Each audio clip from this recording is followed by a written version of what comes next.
Hi guys, good evening everyone and welcome to Clark Possible. I'm Shrikant Tripathi. Guys, in today's session, we are going to discuss a very important topic that actually is in news and is of great relevance with reference to the international relations segment. Now guys, we all are aware that presently India is hosting the presidency of G20. So guys, today's session will be based upon what exactly G20 is, who all are the members, what exactly are the functions of G20, and what are the various issues, various topics that we are going to discuss with reference to the G20 presidency in India. So guys, without any further delay, let's commence our session. Also guys, please do share the video with as many people as possible. Also subscribe to the channel and do like the video and share if any valuable comments you have. Okay, so guys, now, people, we all know G20, the presidency. What exactly G20 is, first of all? So, guys, G20 is an informal group which comprises of 19 different countries, okay? 19 countries and one European Union, okay? You have 19 countries and you have one European Union, okay? With the representatives of the IMF, that is the International Monetary Fund, and World Bank. The G20 membership comprises a mix of the world's largest advanced and emerging economies. Okay, that means दुनिया भर की जो सबसे ज्यादा advanced, okay, क्योंकि जब आप कभी रिपोर्ट पढ़ते हो आईएमएफ जो प्रोड्यूस करता है वर्ल्ड इकोनॉमिक आउटलुक की, तो वहां पर the categorization is not done like developed countries and developing countries. No, there the categorization is done as advanced economies, that is with reference to the developed countries, and emerging economies with reference to the developing economies.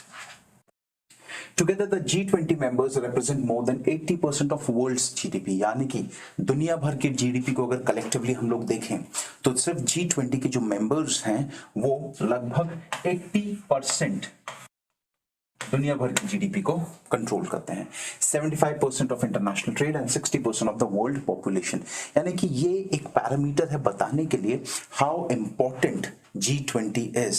80% of world's GDP, 75% of the total international trade, and close to 60% population of the world, right?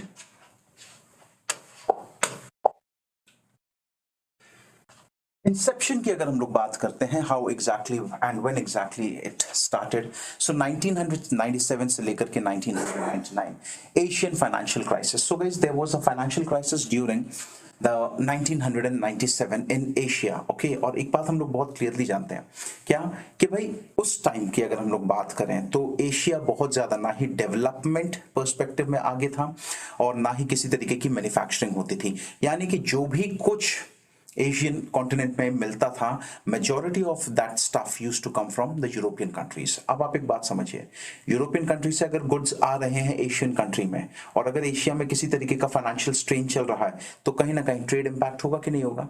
This was the reason why it was decided that जो आपकी emerging economies हैं पूरे की पूरे दुनिया में, Asia में, और साथ ही साथ जो डेवलप्ड इकोनॉमीज हैं, इन सब लोगों को मिल करके क्या करना चाहिए, मिल करके एक ऐसा ग्रुप बनाना चाहिए जहां पर फाइनेंशियल पॉलिसीज को काफी बेहतर तरीके से डिस्कस किया जा सके. ओके, सो पहली बार जो मीटिंग हुई थी बेटा, that meeting actually wasn't between the head of the states of these 20, or you can say 19 countries and European Union. It was basically the meeting of the finance ministers. यानी कि in 19 countries और European union के जो finance ministers हैं वो साथ ही साथ जो सेंट्रल बैंक के गवर्नर्स हैं उन्होंने पहली बार मुलाकात करी. सेंट्रल बैंक का मतलब यहाँ पर है, बड़ा सिंपल से समझिए, जैसे हमारे यहाँ पे RBI reserve bank of India है, उसी तरीके से अलग अलग जगहों पे उनके सेंट्रल बैंक्स होंगे. सो जैसे हमारे यहाँ का आरबीआई, अलग जगहों के जो उनके सेंट्रल बैंक्स हैं, इन सब के जो गवर्नर्स हैं, इन लोगों ने अपनी एक मीटिंग 1999 में रखी. ठीक है. Amid the 2008 financial crisis, the world saw the need for a new consensus building at the highest political level. It was decided that the G20 leaders would begin meeting once annually. To help prepare these summits, the G20 finance ministers and central bank governors continue to meet on their own twice a year. आप एक बात ये समझिए, 2008 में जब global economic recession आया तब एक बात समझ में आ गई कि नाउ भाई ये जो पूरी की पूरी दुनिया है ना, ये बहुत ही इंपॉर्टेंट है इस चीज को देखने, इस चीज को जानने के लिए कि अगर किसी कंट्री में कोई इकोनॉमिक चेंज आ रहा है. प्राइमरली यहां पे मैं बात कर रहा हूं, जैसे भाई ग्लोबल रिसेशन, लीमन ब्रदर्स जो थे वो कहां का था? Lehman brothers was of United states of America. वो उसके स्टॉक्स जैसे ही गिरे, मार्केट जैसे ही क्रैश हुआ, इमीडिएटली पूरी दुनिया पे हमको वो असर दिखने को मिला. तो इम्पैक्ट बहुत बड़ी चीज होती है. तो ये हुआ कि भाई after the 2008 financial crisis it was decided that now it is high time कि ये जो इंपॉर्टेंट कंट्रीज है या इंपॉर्टेंट इकोनॉमीज हैं, ये एक साथ मिल करके इकोनॉमिक पॉलिसीज को डिवाइस करें, इकोनॉमिक पॉलिसीज को फ्रेम करें ताकि लोगों को किसी तरीके की कोई दिक्कत ना होने पाए. साथ ही साथ एक बात और ये बोला गया कि अभी तक जो कि सिर्फ फाइनेंस मिनिस्टर्स की या सेंट्रल बैंक के गवर्नर्स की मीटिंग हो रही थी, उसके अलावा एक meeting head of the states जो है उनकी भी होनी चाहिए. ठीक है. साथ ही साथ जो रिप्रेजेंटेटिव्स हैं आईएमएफ के और वर्ल्ड बैंक के, they too also attained these meetings जो कि फाइनेंस मिनिस्टर्स और सेंट्रल बैंक के गवर्नर्स की होती है. Okay. Then the work of G20 is divided into two tracks. यहाँ पे सिंपल सा आप ये समझ लीजिए, G20 के अगर हम लोग मीटिंग्स के बारे में बात करें तो ये पूरी की पूरी मीटिंग जो है ना वो दो फेजेस में होती है. पहला, प्राइमरीली जिस वजह से G20 बनाया गया था, हम जानते हैं कि G20 को बनाने के पीछे क्या था कारण.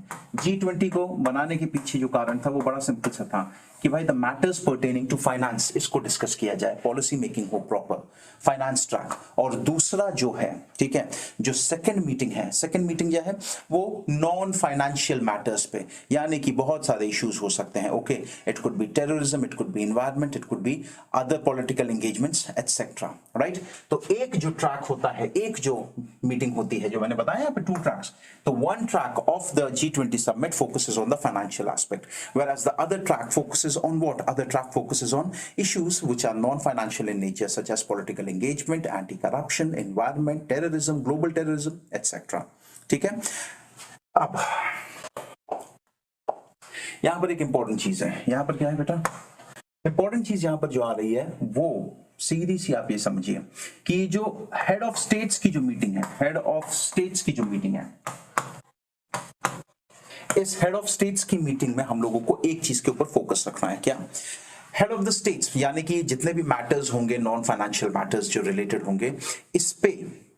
अब भाई हेड ऑफ स्टेट बोल रहे हैं तो our prime minister Narendra Modi ji can not go into the every meeting ना.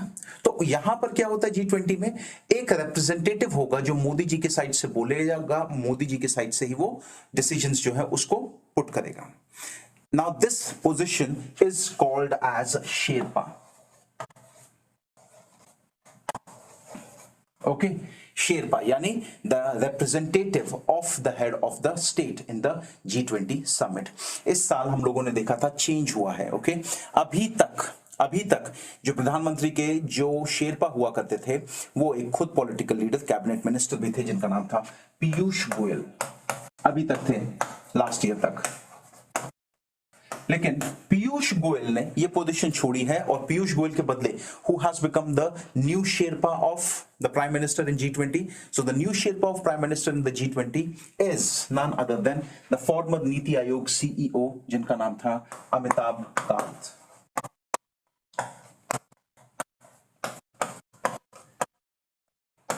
अमिताभ कांत.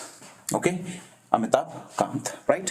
तो यहां पे इसको हम लोग देख सकते हैं. Each G20 country is represented by its Sherpa who plans, guides, implements, etc. on the behalf of the leader of their respective country. Presently, the Sherpa of India is in G20 is Shri Amitabh Kant. ठीक है. Then member states बेटा, यहां पे हम लोगों ने members लेकर के रखे हुए हैं. अब समझिए, the members of the G20 are Argentina, Australia, Brazil, Canada, China, France, Germany, India, Indonesia, Italy, Japan, Republic of Korea, Mexico, Russia, Saudi Arabia, South Africa, Turkey, the United Kingdom, the United States and the European Union. एक और यहां पे important चीज है, Spain is a permanent non member. Spain is a permanent, see Spain is already a part of EU, तो उसका जो representation है वो EU से हो सकता है, but Spain says कि I want to join this meeting independently, okay, permanent non-member. So आपसे क्वेश्चन ये पूछ सकता है कि which country is the permanent non-member invitee of the G20 summit? So you have the answer here as Spain, okay, permanent non-member.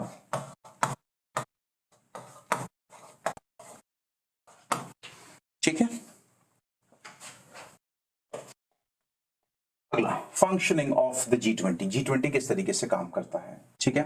तो सबसे पहले अगर हम लोग यहाँ पे बात करते हैं G20 की प्रेसिडेंसी को लेकर के, तो प्रेसिडेंसी मतलब अभी जैसे इंडिया के पास आई, how exactly this presidency happens, या फिर ये तय कैसे होता है कि अगली प्रेसिडेंसी किसके पास जाएगी या किसको मिलेगी। सिलेक्शन प्रोसेस प्रेसिडेंसी का बड़ा सिंपल सा है, जो 19 कंट्रीज है ना बेटा, इनको हम लोगों ने 5-5 के ग्रुप्स में बांट करके रखा हुआ है। मैक्सिमम कंट्रीज जो हो सकते हैं किसी भी एक ग्रुप में वो हो सकते हैं 4। अब जो प्रेसिडेंसी होती है ना, वो आउट ऑफ दीज 5 ग्रुप्स, यानी कि A B C D E, ये मान लेते हैं कि ये 5 ग्रुप हैं। लेट्स से अभी अगर इंडिया की हम लोग बात करते हैं, तो India right now is in group B. Along with India, the various other members that we have in the group B, they are Russia, South Africa and Turkey. यानी कि एक बात आप ये समझिए कि अभी इस साल क्योंकि इंडिया के पास प्रेसिडेंसी है, so none of these countries, यानी कि all the countries in which India in the group in which India is also a member, neither of these countries can have the presidency of G20. Okay किसी भी country के पास G20 की presidency अगले साल नहीं जा सकती। Now next year the presidency will move to either C or either it will move to D or it will move to E या फिर it will move to A, but it will not remain in the same group as that of India या फिर current president. Okay एक बात आप और समझो, G20 का अपना कोई परमानेंट हेडक्वार्टर या सेक्रेटेरिएट नहीं है, ओके। इंस्टेड जिस जगह पर G20 की सबमिट हो रही है, the place where the G20 submit is taking place, जो सेक्रेटेरिएट या हेडक्वार्टर होगा वो उसी जगह पर बनाया जाएगा। There is one more term that you should know which is troika, ये काफी ज्यादा न्यूज में भी था। देखिए गाइस, ट्रॉयका की अगर मैं सिग्निफिकेंस आपको समझाता हूं ना, तो troika can be understood as कल, आज और कल, यानी कि yesterday, present and tomorrow। मतलब कल, इसका मतलब ये हुआ द पास्ट प्रेसिडेंट, आज यानी कि द प्रेजेंट प्रेसिडेंट, कल यानी कि द फ्यूचर प्रेसिडेंट, ओके। तो the group of these 3 countries, the past, the present and the future presidencies, इन तीनों को मिला करके एक ग्रुप बनाया है जिसका नाम है ट्रॉयका। अब ट्रॉयका का ऑब्जेक्टिव ये कि फॉर एग्जांपल आप ऐसा समझो, कोई बात है, कोई मैटर है जो इंडिया की प्रेसिडेंसी में चल रहा है, लेकिन उसका कोई हमारे पास सोल्यूशन नहीं निकल पाया, तो अब क्या, प्रेसिडेंसी खत्म, मैटर भी खत्म? No, this matter will be passed on to the next presidency। इसी ऑब्जेक्टिव के लिए ट्रॉयका बनाया गया है, यानी कि कोई भी ऐसा मैटर, कोई भी ऐसा इशू ना हो जो कि अनएड्रेस्ड रह जाए, ठीक है। There should not be any issue which should remain unaddressed, ठीक। So every year when a new country takes on the presidency, it works hand in hand with the previous presidency and the next presidency, and this is collectively known as Troika. This ensures continuity and consistency of group's agenda, यानी कि continuity और consistency, ये दोनों की दोनों जो चीजें हैं ये लगातार बनी रहें, ठीक है। Organizations, there are various organizations which are associated with G20, okay। Toronto Canada में पहली बार जो लीडर या फिर हेड ऑफ द स्टेट्स हैं, उन्होंने ग्लोबल इकोनॉमिक कोऑपरेशन के लिए फर्स्ट मीटिंग, ऑफिशियल मीटिंग जो है G20 की वो ऑर्गेनाइज कराई, ठीक है। और साथ ही साथ ये भी इनिशिएटिव लिया गया कि भाई एक बोर्ड बनाएंगे, ओके, एक ऐसा ऑर्गेनाइजेशन बनाएंगे जिसका काम होगा पॉलिसी मेकिंग में प्रॉपर एडवाइस देना। The Financial Stability Board, FSB, which was established by the G20 leaders following the onset of the global financial crisis, ILO, IMF, World Bank, etc. यानी कि ये जो फाइनेंशियल स्टेबिलिटी बोर्ड है, इसको बनाने के पीछे ऑब्जेक्टिव ही ये था कि जिस तरीके की प्रॉब्लम्स, जिस तरीके के इश्यूज हम लोगों ने देखे हैं ग्लोबल सिनेरियो में because of the global economic recession, अब दोबारा से हमारे पास ऐसी प्रॉब्लम्स ना आ सकें। अब दोबारा से हमारे सामने ऐसा किसी भी तरीके का इशू अगर आता है, तो the entire world should be well prepared for it. साथ ही साथ सिर्फ बात हेड ऑफ द स्टेट्स या फाइनेंस मिनिस्टर्स या यू कैन से जो गवर्नर्स हैं सेंट्रल बैंक के, उनके बीच में नहीं होती है। यहाँ पे कंप्लीट पीपल एंगेजमेंट बहुत ज्यादा जरूरी है। So apart from the meeting of the head of the states और the meeting of the finance minister और the meeting of the central bank governors, कई और भी ग्रुप्स बना करके रखे हुए हैं एंगेजमेंट फोरम्स, जैसे कि बिजनेस 20 B20। तो यहाँ पे क्या होता है, जो बिजनेस लीडर्स हैं इन 20 कंट्रीज या 19 कंट्रीज प्लस 1 यूरोपियन यूनियन के, उनकी मुलाकात होगी। सिविल सोसाइटी, कई सारी ऑर्गेनाइजेशंस होती है ना जैसे एनजीओस, वो आकर के मुलाकात कर सकती हैं। लेबर 20, अलग अलग लेबर यूनियंस जो हैं इन सारे देशों में, वो आकर के कि हाँ भाई लेबर राइट्स को और कैसे बेहतर बनाया जाए और लेबर्स के लिए how things can be made easier. Think tanks, okay, the brain, the youth 20, सबसे important, the youth is the future, उसका ओपिनियन, उसका आउटलुक। देखिए भाई अल्टीमेटली आज के समय में सिर्फ एक चीज कंप्लीटली की है, क्या? शांति, प्रॉस्पेरिटी, सब लोग आराम से रहें, there should not be any war, there should not be any fight, तभी जाकर के चीजें बेहतर बन सकती हैं। अदरवाइज देखो रशिया यूक्रेन चल रहा है, 1 साल हो गया, कोई आउटकम निकला नहीं। यूक्रेन लगभग बर्बाद हो गया है, और रशिया की अगर हम लोग बात करें तो यूक्रेन को बर्बाद करने के चक्कर में Russia two is suffering a lot.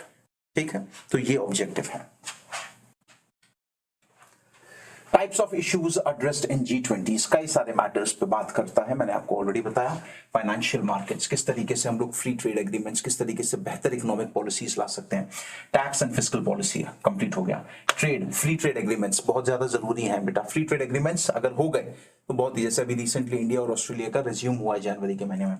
Agriculture, green revolution की तरह और किस तरीके से हम लोग बेहतरी ला सकते हैं हमारी खेती के एरियाज में। Employment generation is the key, energy आने वाले टाइम में बेटा, ओके, जैसे हम लोग बात करते हैं ना अभी, अब ऑयल जो है, जो ऑयल के ऊपर कंजम्पशन है वो खत्म हो रहा है, जो डिपेंडेंसी है वो उसको खत्म कर रहे हैं।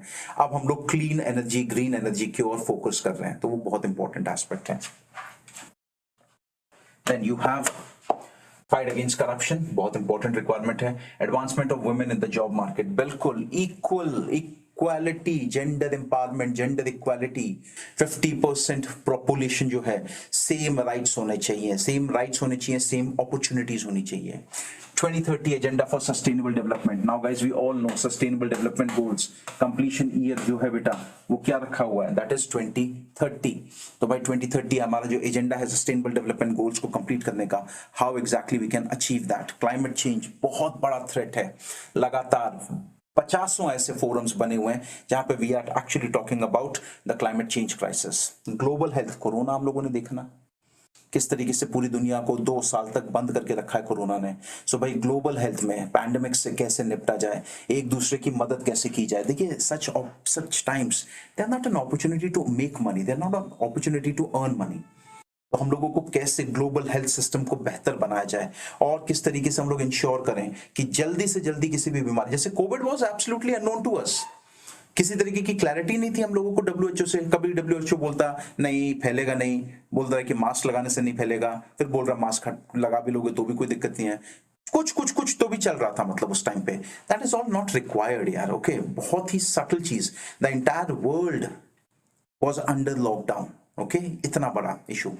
एंटी टेररिज्म, ये तो देखिए की है आज के समय में। There is no place for terrorism in the modern civilize society. इससे लड़ाई करना, ओके, किसी भी तरीके का फंडामेंटलिस्ट अगर कोई भी आइडियोलॉजी लेकर के आ रहा है, टेररिस्ट आइडियोलॉजी लेकर के आ रहा है, so all the countries in the world should fight together. In case अगर कोई कंट्री जैसे पाकिस्तान हो गया, it does not supports this cause, तो उसको कंप्लीटली आप क्या करेंगे, इग्नोर कर दीजिए उसको कंप्लीटली, उससे किसी तरीके के रिलेशंस ना रखें। एफएटीएफ हम लोगों ने देखा था ना, वो तो अब जाकर के जो लास्ट प्लेनरी हुई थी हम लोगों ने देखा in the month of October, तब जाकर के एफएटीएफ ने जो है उसकी जो रेटिंग थी वो ग्रे से उसको मतलब हटाया है, ओके। इंक्लूसिव एंटरप्रेन्योरशिप, देखिए भाई जॉब्स आर इंपॉर्टेंट, बट सरकार सिर्फ जॉब्स नहीं क्रिएट कर सकती है, सरकार कैन मोटिवेट द पीपल। आज स्टार्टअप्स हम लोग बन रहे हैं, we are having the 3rd largest startup ecosystem in the world. Now ये जो स्टार्टअप इकोसिस्टम है ये किस लिए है भाई, कोई बंदा अपना काम शुरू करेगा, definitely they will be able to give job employment opportunity to at least 4, 5, 10 people may be, right. तो इसके ऊपर हमको फोकस करना है, ठीक है। यहां पर अगर हम लोग बात करते हैं थोड़ा सा, ठीक, तो द 17th G20, मतलब हम लोगों ने ये देखा था कि भाई आपका इंडोनेशिया में 17 समिट हुई थी, सबसे रिसेंट यही थी, इसलिए अब जो इंडिया में होगी बेटा वो होगी आपका जाकर के नवंबर में, और प्रोबेबली जो वेन्यू बता रहे हैं उसके लिए वो शायद हो सकता है श्रीनगर हो, ठीक है। इंडिया ने प्रेसिडेंसी एज्यूम कर ली है G20 की 1 साल के लिए, यानी कि 1 दिसंबर से लेकर के 30 नवंबर अगला। यहां पर एक बात आपको और थोड़ा सा अगर हम लोग बात करते हैं, मोटो क्या है, द मोटो इज वसुधैव कुटुंबकम, वसुधैव कुटुंबकम।